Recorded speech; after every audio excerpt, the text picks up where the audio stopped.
Hello, hello, hello. You are listening to the only podcast to now officially be streamed all the way up from 30 FPS to 60. That's right, it's us, FGC Cast. I am one of your two animators of yesteryear, Da Purple Sharpie, and I am joined by... SakiSakura. I give 120 frames worth of violence. Okay. All day, every day. Get them headshots, girly pop. Now, I just gotta ask really quickly, Saki, obviously, today is slightly different than most of our recordings. We're actually coming out with this episode on a Wednesday, you know? But there's a reason. There's a reason why. What's the reason, Sharpie? What's the reason? We're breaking this very, very, very time-honored tradition. Actually, you know what, Saki? I'm not going to say the reason. You want to know why? I'm not going to do that. Because I'm going to give you the opportunity to break this news. Go off. All right, I got you. So, we are breaking tradition because we're introducing to you all, our lovely viewers and listeners, Animation Versus. This is actually one of the coolest things. We kind of talked about it, I think, potentially in the last episode.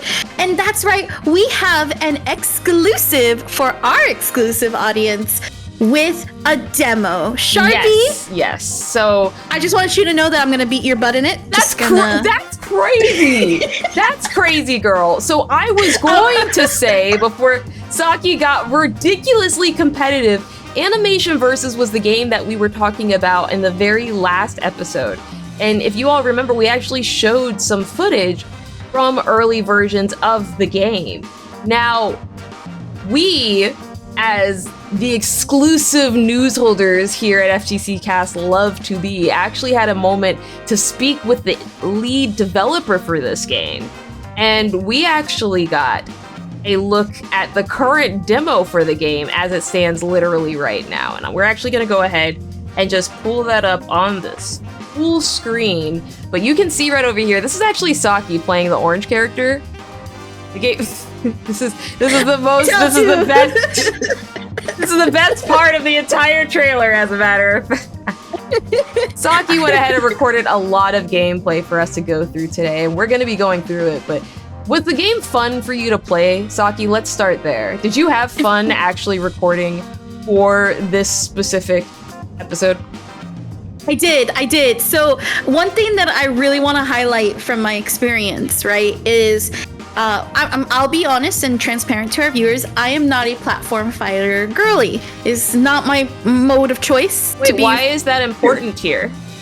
Because when I hopped into this game, and I was on the PlayStation 5 controller, I could see that there were a couple of things that were familiar to platform fighters. So for example, one of the things when it comes to the controls is that they're platformer controls with that traditional fighting game layout. And what I mean by that is, you know, you still have like your special buttons and all your attack and specials are determined by the direction. However, you can still coordinate and use them together for combo theory like in traditional fighting games. Yeah. So it was an interesting, it's like one of those things where you're like trying a new dish, right? A new cuisine, and you're like, it's a little spicy, a little sour, but it's pretty good.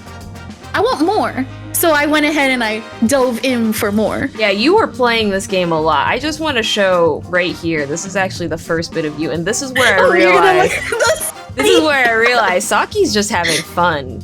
Saki's just having a ridiculous amount of fun inside of this game right now. So there's a point, obviously you're just sitting here thinking. But Saki, you do a kind of nasty schmicks, and I'm like, oh, she's laughing. So right here, you discover a mechanic that I don't think you knew about existing before, which is the teleport mechanic. And she's like, wait, what was that? So tell us what happened here, Saki. Okay, so I realized this was after I had played Orange, actually, I believe. If not, no, yeah, this was definitely after I had done here.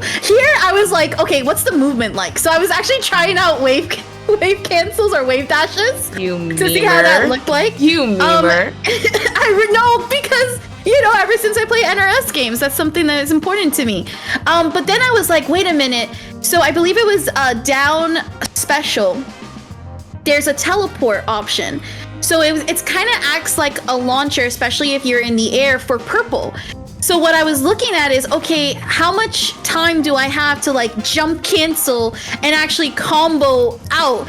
And so I don't think it's in this session. It was definitely in this session. It was in this one? Okay. She so, does it like 4 times. So like you see that viewer? Unfortunately, our listeners are unable to see that nasty setup that Saki just used to kill, but she practices it for the remainder of her time on purple. So to give an audio description, right? So I realized that after I launched, I could use a wall bounce, right? So after I had launched orange character and the character hit the wall, I went ahead and did like a jump cancel to continue the combo. So I was like, oh, this feels anime. This is my natural habitat. I could just, like, all of this silence here, I almost exactly knew what you were thinking the entire time. And the minute you start practicing again, I'm like, of course she picks it up. Of course she, look at her. Look at her. Just straight down, she's like, oh, you ain't gonna fall out this one. You ain't gonna fall, look at her. She's like, how floaty is this character really, though? I was also testing to see, because of course this is a demo, right? Mm. So I was testing to see where the opportunity of a tech could happen. Mm. And so I was looking at the animation and it does feel like at some point that tech could have happened. But I also have to keep in mind that in this game, there's also a stun mechanic, which I thought was really cool as well. And for those of you that don't know what's a stun mechanic, if you remember like Street Fighter V, which is for me the game that had it the most, after you hit a certain amount of times, those combos land and you actually get that full-on attack.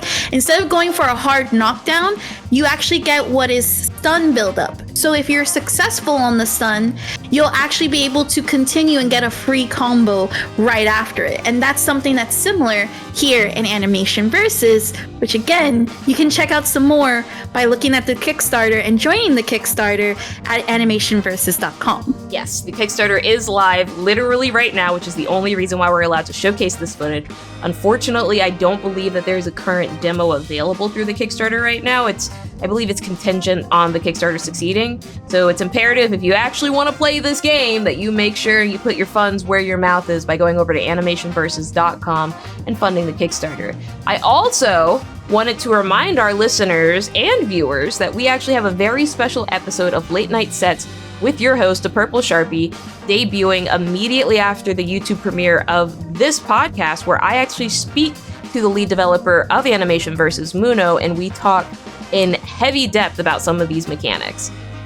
We don't actually discover the frame. We don't actually talk about the frame mechanic, but we do talk about the special mechanic called node special and node meter, essentially.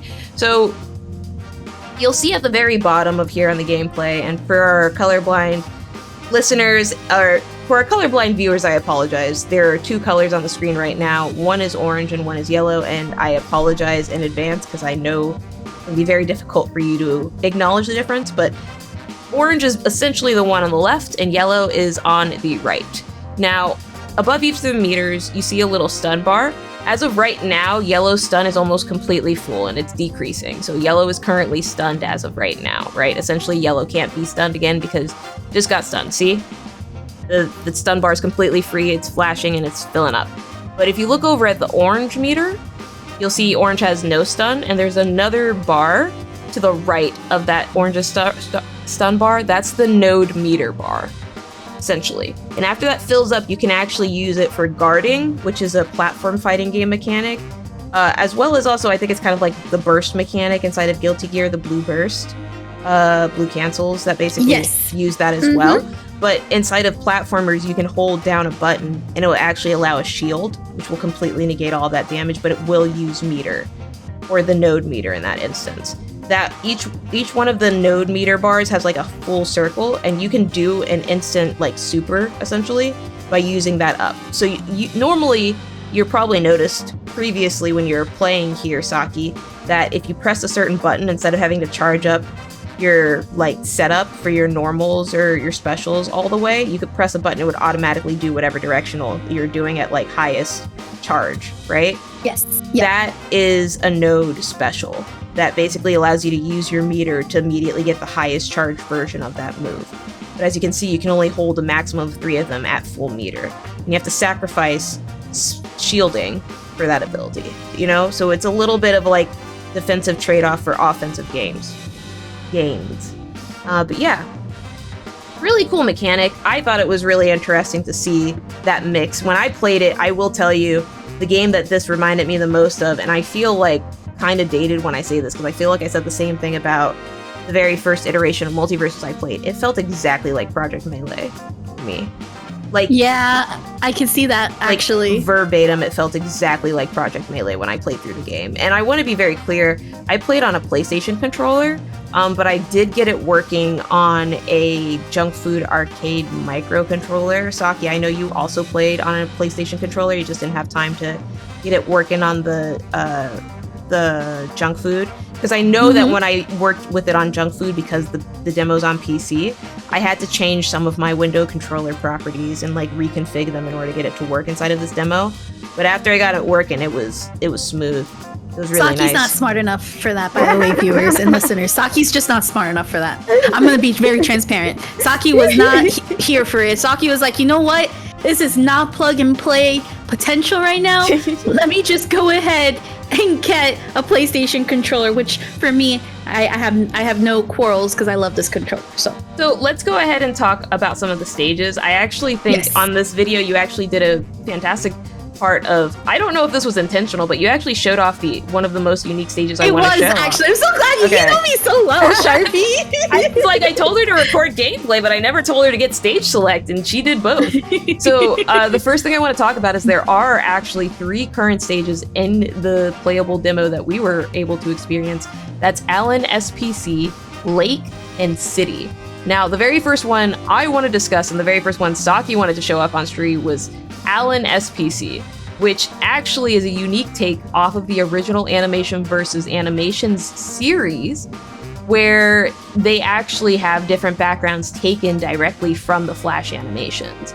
So if you look right here, this is a pretty standard like Flash animation background that was actually used in the very first video. So you're literally just fighting in the same place as the very first video was made, which is kind of cool, right? Now, if you break this wall, which Saki does, I believe, momentarily, yeah, right there, it actually pulls up a bunch of different Flash stages here that you can actually interact with and work in. That's actually an interactable platform right over there, which, as Saki told you, she's not a platform fighter. She doesn't interact with things like that. You know, that's not her calling. You know me so well. You know what's so funny is I saw this one too, and I'm like, oh, that's a platform. Meh. There's a wall, though. There's a wall, though. Let me apply some pressure here. I know walls. Those things break. That's what they did in Guilty Gear. Also, really cool feature. I don't know if Saki does it here. Oh, man, Saki, you accidentally jumped on the platform. That's crazy. But anyway, so what's interesting is if you actually break the left wall, it'll actually take you back over to the other side that you were on, or the other stage. So they basically go inside of rotation, which is really, really cool. So when you knock them... Yeah, so I just want to add what I really like, kind of speaking about the similarities, is Guilty Gear Strive's very similar in that sense, where if you go to the left, you'll go back to the original stage. If you go to the right, you'll continue on until you basically cycle through. That's cool. And that's one of the things that I think for this game, apologies, this game really shows off just how cool and like vibrant some of the maps have been so far. Yeah. I know that, you know, for Lake and for City, they only had the second stages, but like right here when you kind of go in, I kind of felt like I was in Dave the Diver for a second. Honestly, the game also has custom music that really hypes you up in these stages.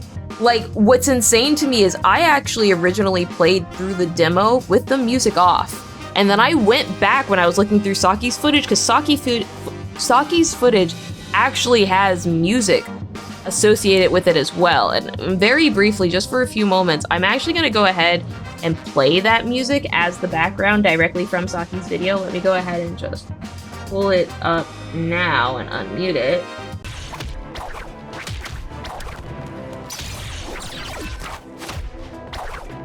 So I know you can probably hear it right now, listener, and I know it's louder than me, but this music kind of slaps. This music kind of slaps, Saki. How were you feeling about the music when it was coming through? Oh, I was hype. I mean, I was doing combo videos. I was checking out. It's so funny. You have blue stick as the some of these setups, girl. I was figuring out how this worked, and then this is when I was like, wait a minute. Yup. That's a smoke bomb. Yup. Okay, wait a minute. Not you teabagging, girl. You are such an NRS player. That's crazy. That's crazy. I was like, oh, we got these types of setups. Okay. So then I was like figuring out. So just as a heads up too. So for some context on characters, by the way, everyone, blue is technically like the caster / set play character, whereas like orange, for example, is your zoner. Now, as far as like the playability of these characters, orange was the only one that has like the full kit at this time. Yeah. Whereas blue, we had a couple of specials, and then some of the more normals were actually there. So what you're seeing me here is like, okay, blue's got some range, got some air movement, got some setups here. Okay. And then as I was hearing the music, I was like, oh, yo, this is actually kind of hype. Yeah, and then you come over here with orange and you start messing up. I said, hey, yo. I was like, oh, and it's so funny because when you play as orange specifically, you can... I think this is one thing that really attracted me about Animation Versus for you, and I'm not sure if you agree with this, Sharpie, but I felt like when I saw the first trailer back in the last episode, I was like, oh, this looks like it's pretty heavy animated. You know, that makes sense because of the whole series and the web series being animated. Like, okay, that makes sense. But when I got into the game, I'm like, oh no, that feels like actual gameplay. Yeah. So you got smooth controls and actual playability on these characters, and you feel like you are inside the animation with control. That was just so awesome. And again, you can check out that trailer as well on joining the Kickstarter at animationversus.com. Highly recommend that you guys check it out because this was cool. This game cool. was great, and I just want to thank. I really want to thank Muno for reaching out to me and presenting this. Once again, reminding everyone to go over to animationversus.com right now where they can join the Kickstarter for this absolutely amazing game. If you do not believe us, maybe you would believe SakiSakura live on her stream. As a matter of fact, Saki, you're streaming this game tonight. I am streaming this game. At 8 p.m. Eastern. 5 p.m. Pacific, exclusively on twitch.tv/SakiSakura. And Saki, what can viewers expect when you do that stream? So I'm probably gonna keep trying that purple combo because I think purple resonated the most with me. But I'm gonna answer questions. I'm gonna talk more about the characters, kind of dive a little bit deeper on some of my expectations, as well as how the game, correlates to those expectations. And just overall, it's gonna be like as if you were in middle school again, watching some awesome Animation Versus. Yes. As a matter of fact, actually, there was something I kind of wanted to point out. I know last week we covered the game, right? And we talked about the influx of obviously just the interest in general regarding like the game's Kickstarter. Like obviously they got another 3,000 people in the, like, I think it was not even 4 or 5 days that we were live. So like almost 500 different people every single day joining for that. But I wanted to kind of show off some of the really, really cool stage art that they actually gave us as creators to go ahead and showcase, because they gave us some really, really cool assets. And we don't usually get assets like this when we make games, or like when we're covering games, which was absolutely, like, it just blew me away because once again, I will remind everyone, this is an independently made game. There's no publisher or anything associated with this project. It's just them. And that is, they still managed to give us a press kit which had all this stuff inside of it. I'm like, oh wow, that's impressive, you know? So here, outside of joining the Kickstarter at animationversus.com, here is, because there are two versions of City, which I think we kind of lost over the fact that City also has a playable stage. They have the top part of the city, which is actually like the rooftop. And this is kind of like inside of Killer Instinct. They have that one stage with like TJ combo and stuff. It's kind of like this rooftop overshot while you're like kind of near a junkyard. This is kind of reminds me of that scene. You can see a couple of billboards similar to like that one city scene in Skullgirls, that one, if that makes sense. And you can also see like little references to things inside of the universe as well, which was a really nice little added point. But they also have the street version of the city, which this stage is more like inside of classic Street Fighter when you're literally fighting on the streets of different cities and stuff. This is a pretty standard, it's not necessarily a suburb, it's more of like a metropolitan area. I wouldn't even call this a city, I would call this a metropolitan, right? Let me get that bacon, egg, and cheese on the Bodega Street. Literally that. And I don't hate it, to be honest with you. It's really nice little skies. They have like a couple of, not necessarily skyscrapers, but like in the background you can see the moon, and the moon's like in a perfectly starless sky. It's just very cute, very Earthboundy. This stage kind of reminds me of the Earthbound stage specifically inside of Melee, and it's very, very cute. I like it a lot. They also have the lake version. There's two lake versions. This is the lake clearing, which is like a little area essentially right outside of the lake area. And then they also have the lake surface, which is a stage that I believe Saki was on earlier. And you can see the little possible platform that could be there with the little rocks and stuff like that. I thought it was really, really cute. And overall, what I'm trying to say is Animation versus the really, really polished product already. And I don't know what to say for people who don't believe me, because this game is just smooth. I would argue that you should fund the game if only to get an opportunity to play it this current demo, respectfully. But I guess that's just me. Actually, Saki, outside of that, do you have any final thoughts? I think that this is a great opportunity to support a very unique game that is not only embedded in nostalgia, because let's face it, we all grew up in middle school watching some of these. You can't say that you don't recognize it, because we were all in middle school at one point or another, okay? And I think that if you're looking for something fresh, something new, and also something unique and that's indie, then definitely check out Animation Versus and that Kickstarter at animationversus.com. For sure. And with that, dear listener, we have officially come to the end of this episode of the podcast. Saki, I gotta tell you, every single time we cover Animation Versus, a part of me wants to immediately stop recording and just play the game. And I ran into that problem while preparing for this episode. I know you, and I'm very thankful, obviously, to you, Saki, for recording that footage, but in preparation, the research that I had to do for the episode of Late Night Sets with Sharpie, with Muno, for Animation Versus, I had to play so much of this game, and I actually asked him to move the recording back a day so I could play some more. That's how good it felt playing this game, you know? I also think that it's a testament to that we are not just here to be like, hey, we covered a game, and that's it.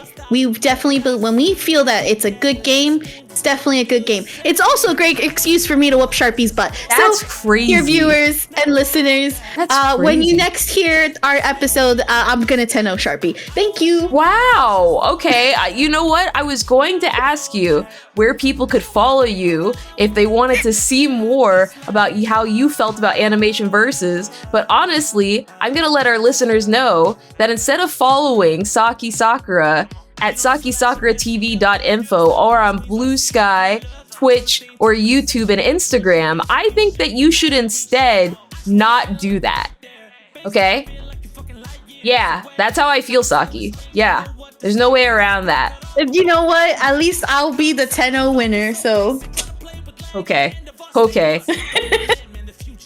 All right, listeners. You should definitely follow the purple Sharpie at sharpieplease.com so that you can make up for her 10-0 loss. That's wild.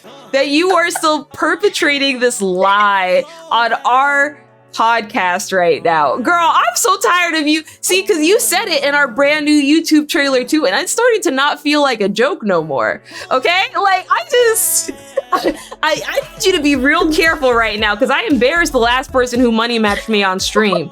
All right? I turned them into a clip video that I now use aside of my introductions. You don't want that, Saki. We have to do a podcast. All right? I'm gonna tell you right now, you do not want to lose to me. Okay? So think real carefully.